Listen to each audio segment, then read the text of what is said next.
Hi, this is another edition of my the Stuart Dahl Show, starring yours truly, Stuart Dahl. I am coming to you live from my house right here in Winnipeg, Manitoba, Canada, where the current temperature is about 22 degrees and it feels like 29, and it's supposed to get to about, the temperature is supposed to get to about 30 today, which is, pretty warm, but, oh well. What else? So let's just get right into my show. Here's some CFL scores from Week 10.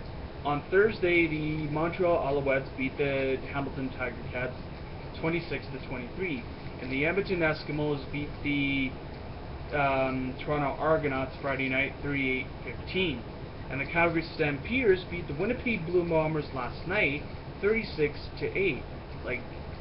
I bet you, right about now, Michael O'Shea, the Blue Bombers head coach, is just scratching his head going, oh my god, what the hell do I have to do?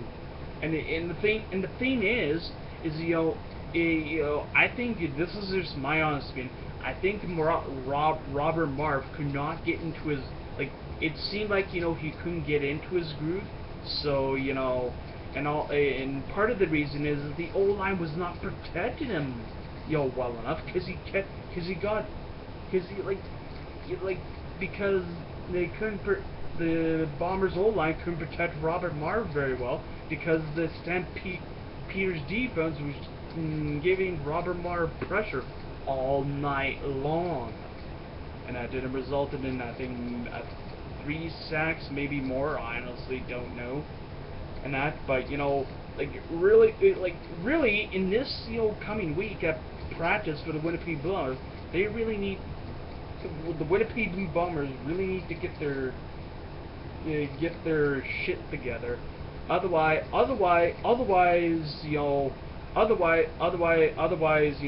and I think in the Labor Day Classic against the Saskatchewan Roughriders and that, even though, like I said, I may be a Roughriders fan, and the reason being is because I got family on both my mom's and my dad's side of the family that live in Saskatchewan, and but I still support the Winnipeg Blue Bombers. But here's what I think needs to happen for the Winnipeg Blue Bombers in the Labor Day Classic against the Saskatchewan Roughriders in Regina next Sunday. I think the Winnipeg Blue, honestly don't know who's going to start for the Winnipeg Blues. It could be Brian Brom. It could be Robert Marv. I think maybe, the Winnipeg Blue Bombers should stick with Robert Marv, because, the young guys still trying to learn the game, Sometimes, young quarterbacks that, starting that, they gotta sometimes learn the hard way, type of thing. But, and also, most importantly, Winnipeg in the Labor Day Classic this coming Sunday cannot take stupid penalties, and that means penalties that can be avoidable,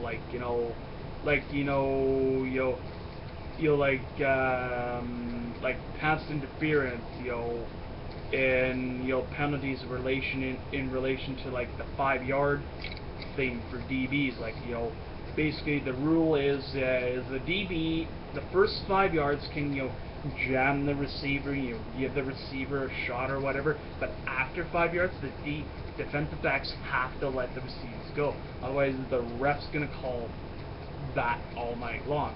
That's one thing that can be avoidable for the Winnipeg Blue Bombers. But most importantly, the offensive line, I think, the Winnipeg Blue Bombers offensive line, I think they have trouble with is, procedure calls. They should know their offensive linemen, once they're setting down, they cannot move. They can't move their foot. They can't move the hand. They can't move jack shit.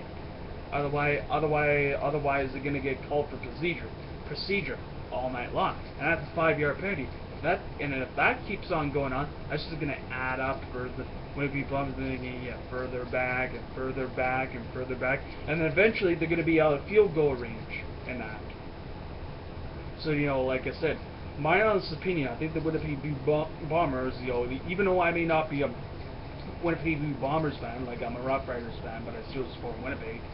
But I think that in order for the Winnipeg Blue Bombers to win, I don't know if that'll happen, is the key for them to doing well is they have to execute well on offense. They got to play well on special teams, and the Winnipeg Blue Bombers defense has to get pressure on Brett Smith or whoever may be starting for Saskatchewan in the Labor Day Classic this coming Sunday. So that's just my opinion, but I'm entitled to my opinion. What else? Anyways, a 23-year-old man, and was arrested, and police are seeking a second suspect in in two separate incidences involving two women being approached and robbed of their cell phones while traveling on transit buses about a month ago. Well, the 23-year-old police arrested a 23-year-old man on Thursday in connection with the robbery, and investigators have identified the second suspect as 20-year-old Walter Aaron Russell Bear, and are asking for the help from the public in tracking him down. And a warrant has been issued for his arrest. So, if you guys have any information on his whereabouts, you're asked to call police. Please, do the right thing, type of thing. What else? And here's an article from The Guardian. Here's an article from The Guardian. This is about the migrant crisis. Titled "Migrant Crisis: Germany, France, and Britain demand an urgent EU meeting." Germany, France, and Britain have issued a joint call for an urgent meeting of the EU ministers to find concrete measures to cope with the escalating migrant crisis. A statement from the Home Affairs ministers of the three countries had asked the Luxembourg presidency to organize a special meeting of justice and interior ministers within the next 2 months, so as to find concrete steps to deal with the situation. There are three underlined the necessity to take immediate action to deal with the challenge from the migrant influx. The call from after Germany's Thomas I can't pronounce his name, and Britain's Theresa May, and France's Bernard, I can't pronounce his last name, spoke about the crisis on the sidelines of a meeting in Paris on Saturday on transport security after passengers thawed an attack on the high-speed train from Amsterdam to Paris. Earlier this month, May visited Calais to inspect new security measures aimed at preventing migrants from reaching England via the Channel Tunnel. Up to 5,000 people displaced people are estimated to be in the French port near the nine, and at least 9 known have died trying to make the journey into Britain since June. And unexpected numbers of migrants are reaching the EU borders, surpassed 100,000 in July alone, and reaching more than 340,000 this year so far. Italy and Greece are struggling to cope, while Macedonia has declared a state of emergency. And and if you guys want my honest opinion on this, I think something really needs to be done about this migrant crisis. I understand Germany, Britain, and France's point of views, but I think something has to be really done about this migrant crisis and that. Otherwise this could really spiral out of control, and it's not a good thing. Anyway, what else? Other than that, I honestly think the Winnipeg Blue Bombers really need to get their shit together. Otherwise, it's gonna be a long game in the Labor Day Classic. Yeah, next Sunday. But that's just my honest opinion. What else? Yesterday, what was I gonna say? Oh, pardon me. Anyways, what was I gonna say? Bayern Munich won their game yesterday, 3-0. You know, and now they're off. And now they're off to a, I believe a 3-0 start after winning their first 3 games of the 2015-2016 Bundesliga season. What else? Other than that, that's pretty much it. What else? Anyways, what was I gonna say? Bayern Munich's next game is on September the 12th at roughly about 8:30 a.m. Winnipeg time. I'm not exactly sure. That would probably, but I would probably make it maybe late afternoon or early evening or late evening because of the time difference between Winnipeg and Germany. So let's see if the reigning defending Bundesliga champions Bayern Munich can go 4-0 to start the season. That'd be really awesome. What else? Anyways, as most of you YouTubers may know, about Bastian Schweinsteiger,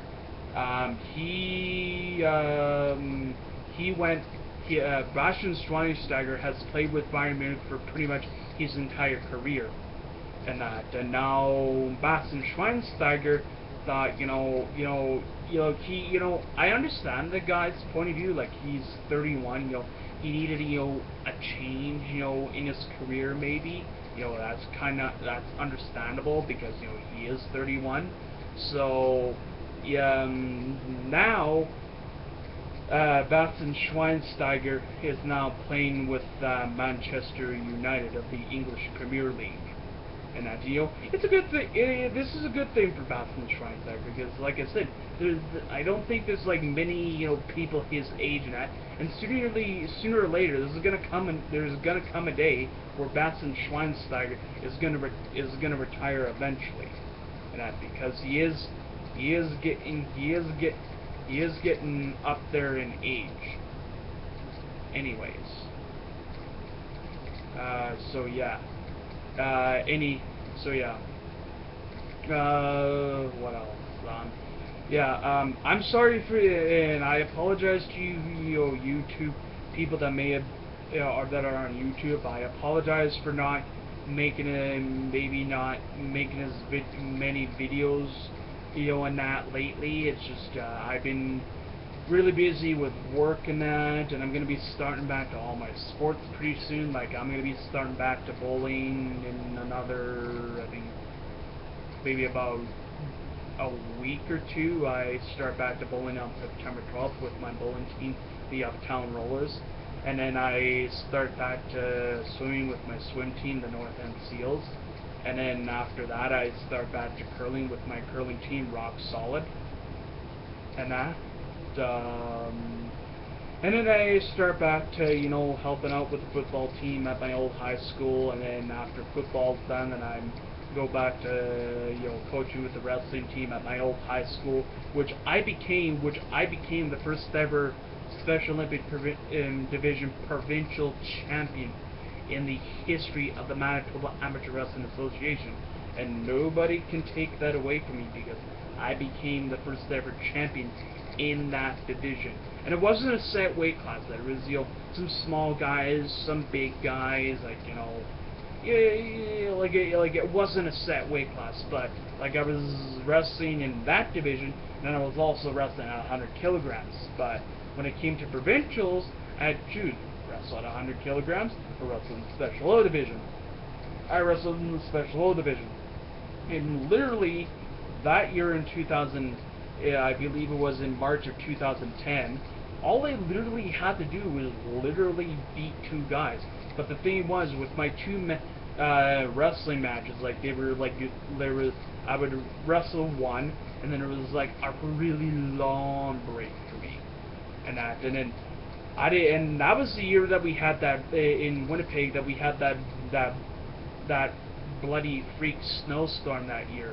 So basically, most of the out-of-town teams could not make it in, so, you know, they had to redo the draws and all that stuff. And when they have to do that, when out-of-town teams can't make it in, it's a real pain in the ass to do. It's like, they gotta redo the bouts, and, you know, bouts, draws, or whatever you want to call them. And it could be a real, you know, like I said, it could be a real pain in the ass when, you know, but sometimes, you know, you can't help it, because when, you know, Mother Nature doesn't cooperate with you. So, anyways, what else? Other than that, I think Bayern Munich is, you know, off to a good start to the season. Bayern Munich is off to a good start this season. And that, what else? The one thing I found really, really funny on the last episode of Monday Night Raw is when this is the night after Seth Rollins had made history, becoming the first person to hold the WWE United States title and the WWE World Heavyweight title at the same time. And Triple H just said, you know, oh, you know, if you win, we'll, give you your own statue, you know, amongst, you know, the other legends, which they did. So they had, the statue ceremony in the ring on Monday Night Raw, and after they're doing the old, drum roll, stuff and that, and then all of a sudden, as the black, curtain or whatever lifts up, Sting, I don't know how the heck they got it in there with Sting, the icon, in there, but they managed to get in there, and I think Triple H and Stephanie McMahon were going like, oh my gosh, because like Sting, the icon Sting has really had his issues with the Authority, and that, what was I gonna say, but anyways, other than that, oh, and here's another story out of from Winnipeg. A Winnipeg truck driver has been charged in a crash that killed 3 teens. A Winnipeg truck driver has been charged in a 4-vehicle crash that killed 3 teenage boys, and seriously injuring a flag person. Like, like I say, it goes to show you, people have, when they're driving through construction zones, they have to watch out for flag people. Like, they're not that hard to find. They look like human pylons because of their reflective clothing. And that. What else? And honestly, do not know what this truck driver was honestly thinking. Like I said, a Winnipeg truck driver has been charged in a 4-vehicle crash that killed 3 teenage boys and seriously injured a flag person in East Central Saskatchewan last May. And the boys who were in the car that rear-ended by a semi-trailer in a construction zone about near, I can't remember the name of the town, but it was about 200 kilometers east of Saskatoon, and the car was pushed into the truck and hit a 21-year-old flag person from British Columbia. The truck was crossing the highway and it struck the construction vehicle. The teens were students from Carrot River Senior High School and died at the scene. the Norman Mark Joseph Lavo, who is 28 and from Winnipeg, faces three charges of criminal negligence causing death, and one count of criminal negligence causing bodily harm. And like I said, he faces three counts of criminal negligence causing death and one count of criminal negligence causing bodily harm. And the three teens who died were 14-year-old Justin Gadja, Christine, I can't pronounce, 15, and Carter Stevenson, 17, all from Carrot River. And that, but like I say, it just goes to show you that people are just careless enough when it comes to this stuff. What else?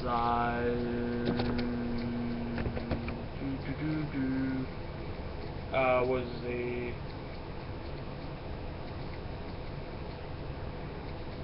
was it say what was I gonna say? Yeah. So other than that, that's pretty much it. What else? Other than that, this has been another edition of Stuart Dahl Show. For you young people, stay in school, stay out of trouble, you'll do fine. Auf Wiedersehen, peace, and bye-bye, and stay cool, my friends.